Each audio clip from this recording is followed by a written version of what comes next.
За участие в евроизборите. На първо място на Варненската организация.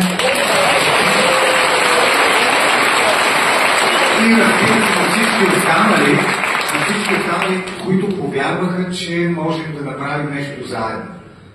Аз дълбоко вярвам, че ще направим нещо много хубаво заедно. Не нещо.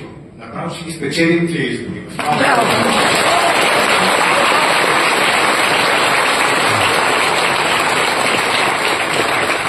Идеята е не просто да спечелим, не просто да изпратим 4-5 евродепутати или да увеличим парламентарната група на Възраждане с много в нашия парламент. Идеята е да покажем, че хората, които обичат свободата и хората, които обичат демокрацията, могат да печелят избори. Това е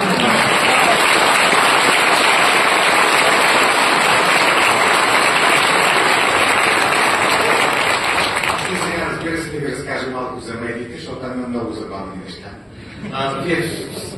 Между другото, всеки сега за един стар виц от времето на социализма, когато един човек тръгнал по улиците да раздава пози, явно срещу властта. Милицията, разбира се, хванала, взела позива и видяла, че на него не пише нищо.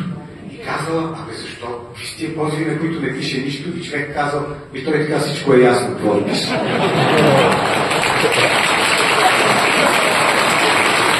И въпросът с медиите в България е същия. Там всичко е ясно. Достатъчно е да гледате големите телевизии, за да видите на какво прилича. Там е царството на плурализма.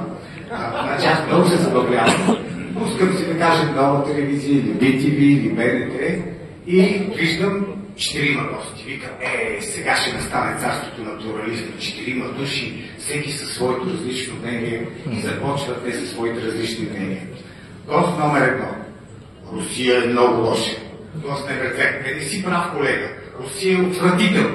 Гост номер 3. Не, и двама да не сте прави. Русия е ужас някакъв, потрес някакъв. Ето това е българския медиен плурализъм.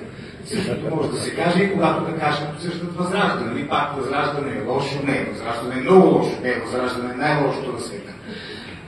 Това е плурализма в България. Тоест, медиите у нас са под абсолютно тотален евроатлантически контрол и няма сила, която може да обърне това. И затова и на мен гледат като на някакъв такъв много странен и ексцентричен екземпляр. И те казват, какво ги говори такива работи? По нова телевизия не говорят така. Значи и Волги не трябва да говори така, защото трябва да има една правилна линия, трябва да има едно единствено послание и нищо различно от това. Тоест, ние пребиваваме в така царството на тоталния медиен контрол. И за да излезем сега от рамките на България, не е само в България така, сигурно се досещате, защото като гледате официозните медии в Европа, там положението е същото. Опитайте се да кажете, например, нещо критично срещу Зеленски или срещу Джо Байден или срещу който и да било там. Вие ще бъдете моментално канцелиран и никога повече няма да ви поканят никъде да говорите. Между другото също никой да не ме кани по националните телевизии. Но никой не би се обажда да ме кани и аз много страдам от този факт. Много ми е мъчно, да. Но има нещо, което е много, и тук вече влизам в европейската тема, има нещо, което е много съществено и той се нарича един закон, който беше приет току-що от Европейския парламент и беше одобрен в съвета на Европейския съюз. Нарича се Европейски законодателен акт за свободата на медиите. Това е все едно Оруел го е писал. Защото този акт на пръв поглед изглежда, че той наистина насочи към свободата, към защита на свободата. Но всъщност, като го четете по-внимателно, ще разберете, че той е много далеч от свободата. Той е нещо като Истанбулската конвенция. Нали, на пръв поглед Истанбулската конвенция е нещо казва, че не трябва да си бием жените, мъжете не трябва да си бият жените, както и жените не трябва да си бият мъжете, защото аз много се съгласен. И изобщо прекрасно, нали така? Само, че като го четете по-внимателно тази конвенция, виждате, че тя е насочена към нещо съвсем друго. Тя е насочена към това да бъде сложено всичко в ръцете на едни джендърски неправителствени организации, на организации, които ще заменят нормалните структури и които ще казват на нашите деца какво да правят, как да се образуват всичко останало. Същото и с този Европейски акт за свободата на медиите. Той всъщност трябва да се нарича Европейски акт за потискане на медиите. Той, например, предвижда да бъде създаден един европейски борд, в който да влизат представители на различни държави, който борд ще определя кои медии са добри и кои не са толкова добри. Кои медии дават правилната информация и кои медии разпространяват тези информация. И се сетете, кои ще бъдат определени за добри медии и кои за тези информационни медии. Като си представите какви хора ще заседават в този общо европейски борд за медиите, аз веднага си представям 10 или 15 боголозановци, които ще седат там и така много това е много лошо.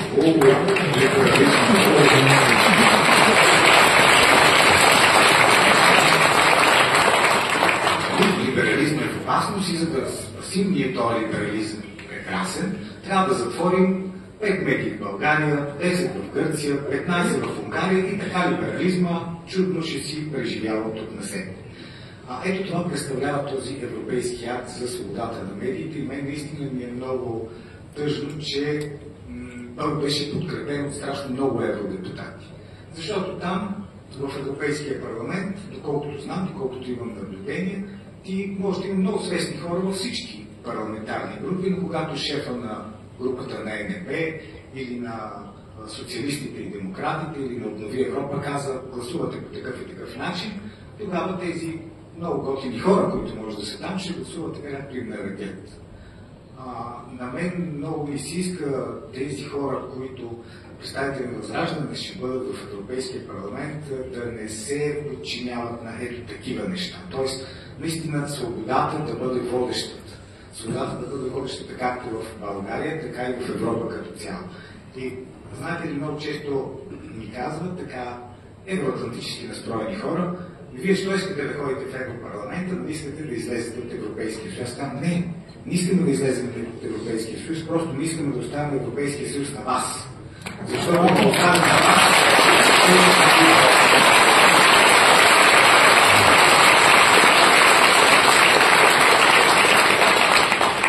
защото Европейския съюз може да бъде нещо съвсем различно.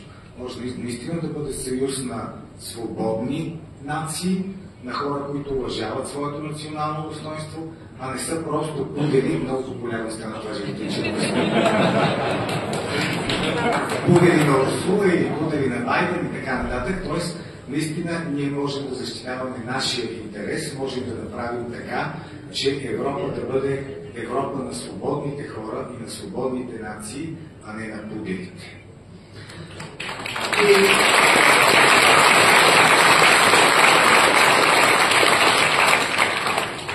И накрая ще завършим наистина с вярата, че Възраждане ще спечели тези избори, няма друг изход. Благодаря.